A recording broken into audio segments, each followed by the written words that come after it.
Kami anak kesulitan. Yang dilakukan oleh oknum Kementerian Agama, ada jual beli untuk petugas haji. Iya, lagi kita menunggu Saudi. Itu kan di luar kewenangan kami ya. Tapi ada.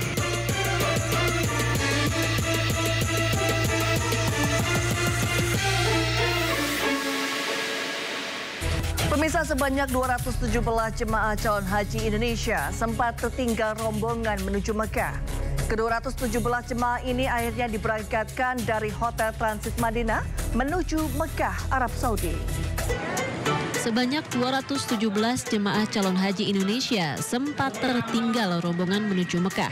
Ke-217 jemaah ini akhirnya diberangkatkan dari Hotel Transit Madinah menuju Mekah, Arab Saudi. Petugas memfasilitasi hotel bagi para jemaah tertinggal untuk menunggu jadwal keberangkatan menuju Mekah. Hotel Transit menjadi solusi sementara bagi jemaah yang tidak terdata dalam manifest bus utama sehingga belum bisa diberangkatkan bersama rombongannya. Hotel Transit ini kalau tidak salah dikontrak sampai dengan tanggal 25 ya, 25 Mei gitu loh. Jadi kan di Madinah ini variatif ya kontraknya, ada yang blocking time, ada yang full musim, ada yang macam-macam lah ya. Kalau yang ini alhamdulillahnya memang disiapkan untuk cadangan dan keperluan yang misalnya kayak delay dan pesawat dan segala macam. Tapi ya alhamdulillahnya ini terpakai untuk jamaah-jamaah yang tertinggal dari rombongan. Selain memastikan kenyamanan jemaah, tim kesehatan juga rutin melakukan kunjungan termasuk bagi jemaah yang sakit. Meski petugas telah memberikan fasilitas bagi para jemaah yang tertinggal, kasus jemaah calon haji tertinggal rombongan ini diharapkan tidak terulang agar prosesi ibadah haji dapat berjalan lancar dan para calon haji bisa beribadah lebih khusyuk lagi.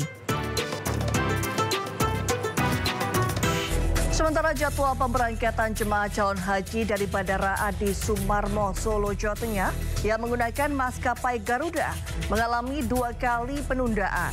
Tak hanya mengalami penundaan penerbangan haji, pesawat maskapai ini juga pernah terpaksa kembali ke landasan akibat gangguan mesin. Kasus penundaan keberangkatan jemaah calon haji kerap terjadi. Jadwal pemberangkatan jemaah calon haji di kantor pendopo Kabupaten Grobogan, Jawa Tengah tahun lalu misalnya juga sempat mengalami delay. Yang awalnya dijadwalkan berangkat pada pukul 7 pagi, mundur menjadi pukul 13:30 waktu Indonesia Barat. Perubahan ini diduga menyusul adanya permasalahan penerbangan Garuda Indonesia di Bandara Adi Sumarmo, Solo, Jawa Tengah. Perubahan jadwal penerbangan sempat 2 kali terjadi. Menteri Perhubungan pada masa tersebut, Budi Karya Sumadi pun berjanji akan memberikan sanksi kepada maskapai Garuda Indonesia terkait keluhan pelayanan penerbangan haji. Menhub telah memberikan instruksi tegas terkait standar pelayanan penerbangan haji. Maskapai Garuda Indonesia diminta memprioritaskan pelayanan penerbangan haji. Ya, 20 jemaah calon haji embarkasi Surabaya juga sempat mengalami penundaan keberangkatan. Penundaan tersebut disebabkan 10 jemaah mengalami masalah kesehatan dan 10 lainnya merupakan jemaah pendamping. Sebanyak 20 jemaah calon haji embarkasi Surabaya sempat mengalami penundaan keberangkatannya ke Tanah Suci. Penyebabnya 10 jemaah masih sakit dan dirawat di Rumah Sakit Haji Surabaya, serta 10 jemaah lainnya merupakan jemaah pendamping dari jemaah sakit. Mayoritas jemaah yang tunda berangkat ini karena sakit gagal ginjal, anemia, dan paru-paru. Jemaah yang tertunda keberangkatannya ini didominasi jemaah perempuan yang berjumlah 6 orang. Sementara pergantian kursi kosong yang ditinggal jemaah sakit ini sedikit mengalami kendala akibat adanya aturan syarikah dari pemerintah Kerajaan Arab Saudi. Pasalnya, pergantian jemaah harus dari syarikah yang sama dan membutuhkan waktu lama untuk mendatangkan jemaah pengganti ke asrama haji. Belum berdasarkan syarikah, kita itu lebih mudah mencari pengganti, pokoknya yang bersedia ya, terutama di wilayah dekat embarkasi ini, Surabaya, Sidoarjo, Gresik, Mojokerto itu siap untuk menggantikan. Tetapi dengan sekarang itu berdasarkan syarikah, maka kita harus mencarikan yang sama. Meski begitu, ke-20 jemaah ini telah diberangkatkan bersama kloter berikutnya setelah dipastikan kesehatannya telah pulih kembali.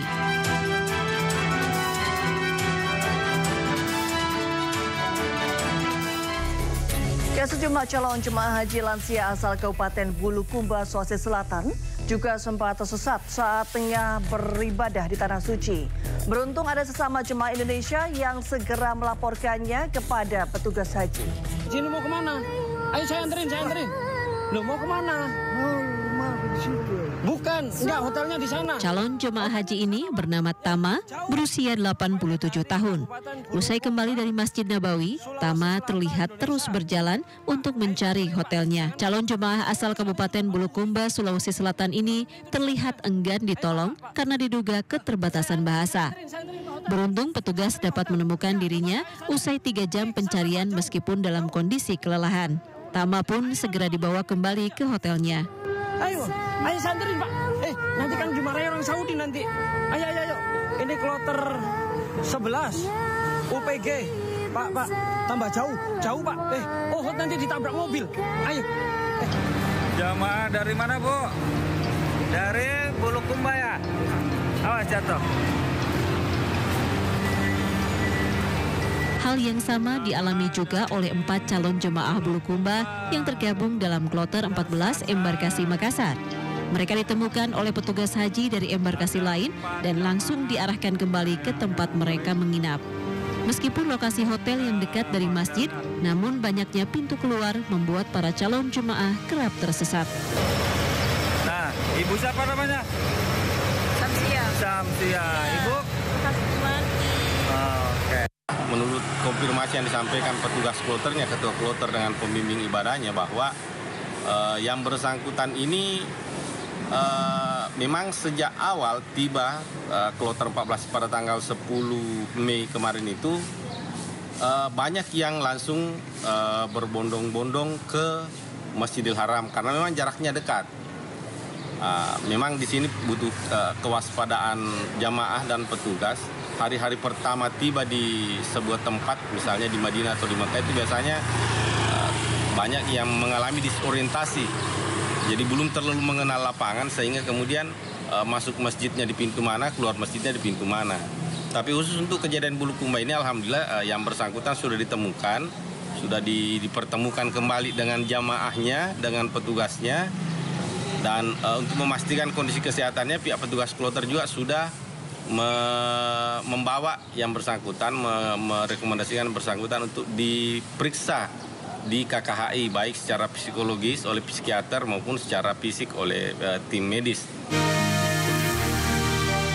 Calon jemaah diimbau agar melakukan ibadah secara bersamaan, khususnya para jemaah dari daerah yang kerap memiliki keterbatasan memahami bahasa Indonesia. Tak hanya itu, guna meminimalisir kasus calon haji yang tersesat, diharapkan para petugas haji harus sigap bersiaga mengawal para jemaah calon haji, terutama lansia. Dari Makassar, Sulawesi Selatan, Wahyu Ruslan, iNews melaporkan.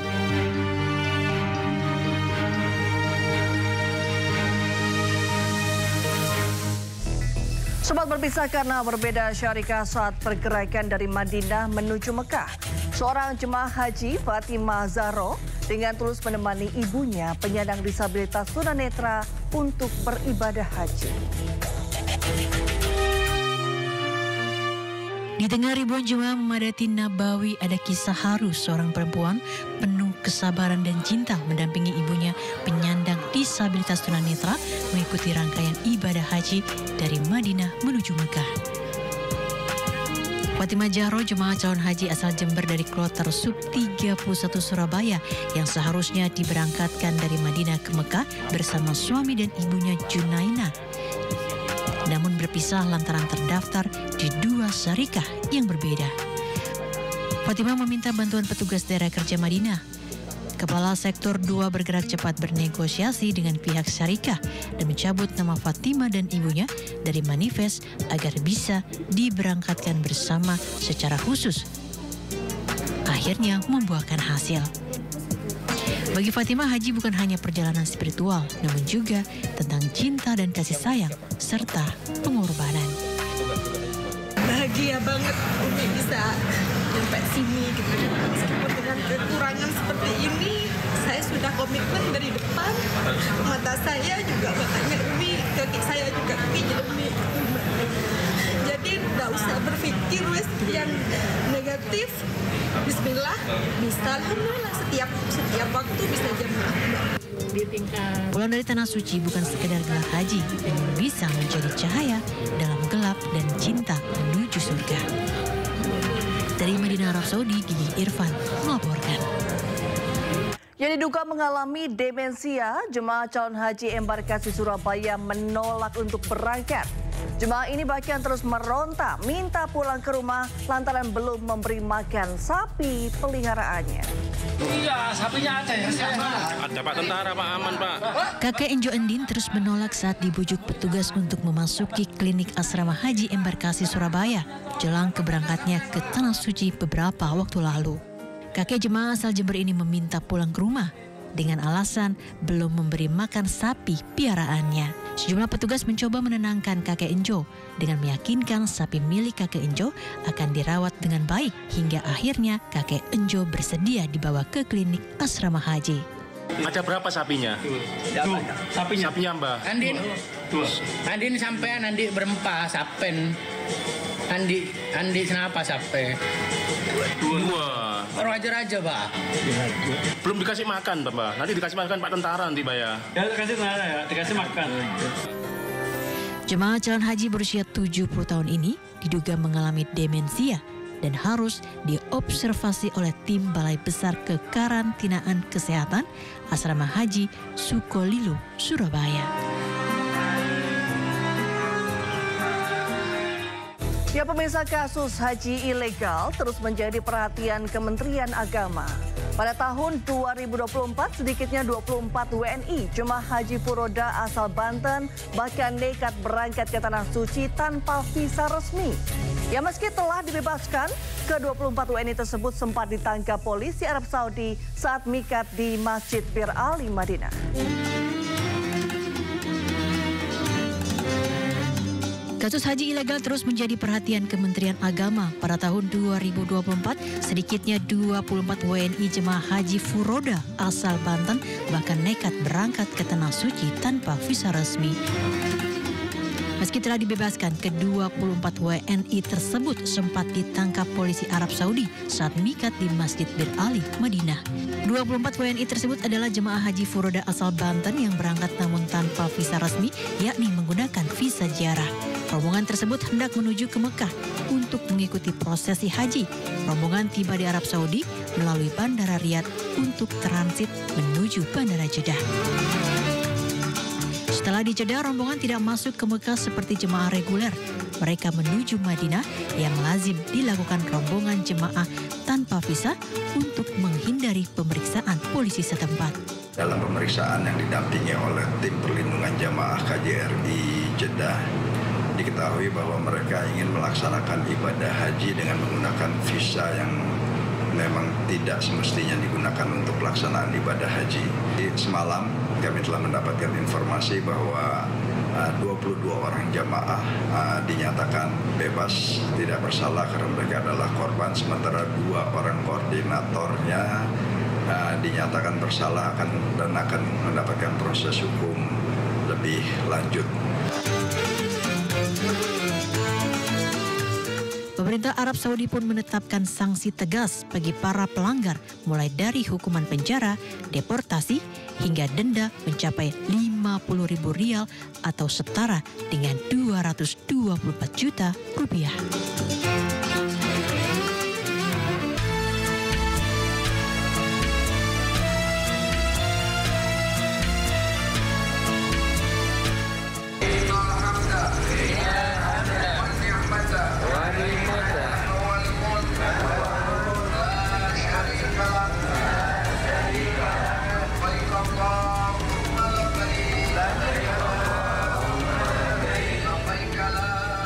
Jutaan jemaah haji dari seluruh dunia melaksanakan wukuf. Wukuf merupakan rukun haji yang harus dikerjakan oleh seluruh jemaah agar haji menjadi sah. Ibadah wukuf dilaksanakan usai khutbah wukuf dan salat zuhur pada 9 Zulhijjah. Wukuf dilakukan dengan berdiam diri dan menghentikan seluruh kegiatan duniawi. Dan berikut momen rekan Gigi Irfan saat berada di tenda misi haji. Pemirsa, saya sedang berada di tenda misi haji dari pemerintah Indonesia Fasilitas haji dimulai hari ini 9 Juli 1446 Hijriah atau bertepatan dengan 5 Juni 2025. Ribuan jemaah calon haji dari tanah air pun telah menempati tendanya masing-masing yang akan menggelar ibadah wukuf. Seperti diketahui, wukuf Arafah merupakan inti dari ibadah haji sesuai dengan hadis Nabi Al-Hajj Arafah. Haji adalah Arafah. Rangkaian wukuf di Arafah sedang dimulai pada waktu zawal atau tergelincirnya matahari atau masuk waktu zuhur sekitar pukul 12.20 waktu Arab Saudi. Rangkaian wukuf diawali dengan khutbah wukuf, sholat jamaah qashar, zuhur dan asar serta zikir dan berdoa. Khutbah wukuf di tenda misi haji oleh Khatib Am PBNU Kiai Haji Ahmad Said Asrori dengan tema wukuf di Arafah menumbuhkan persaudaraan dan semangat kebangsaan.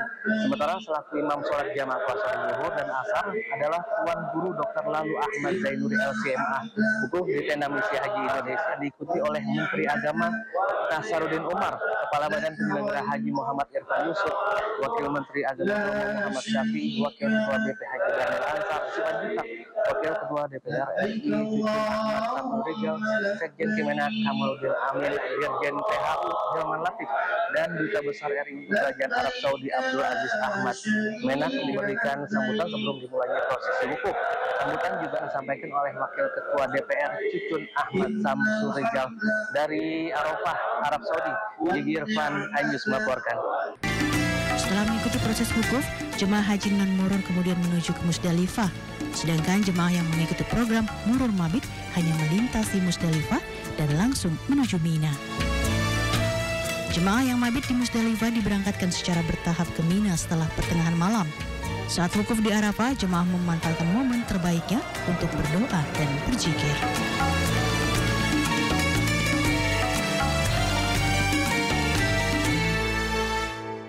Ya, perjalanan spiritual ibadah haji seharusnya tidak menjadi ajang kompetisi status sosial, apalagi transaksi bisnis atau ambisi. Persoalan birokrasi dan regulasi ibadah haji justru harus menjadi perhatian ekstra para penentu kebijakan agar masalah perjalanan ibadah haji di tahun-tahun mendatang tidak lagi terulang. Saya Redi Arumsari, sampai jumpa di Inside Story berikutnya.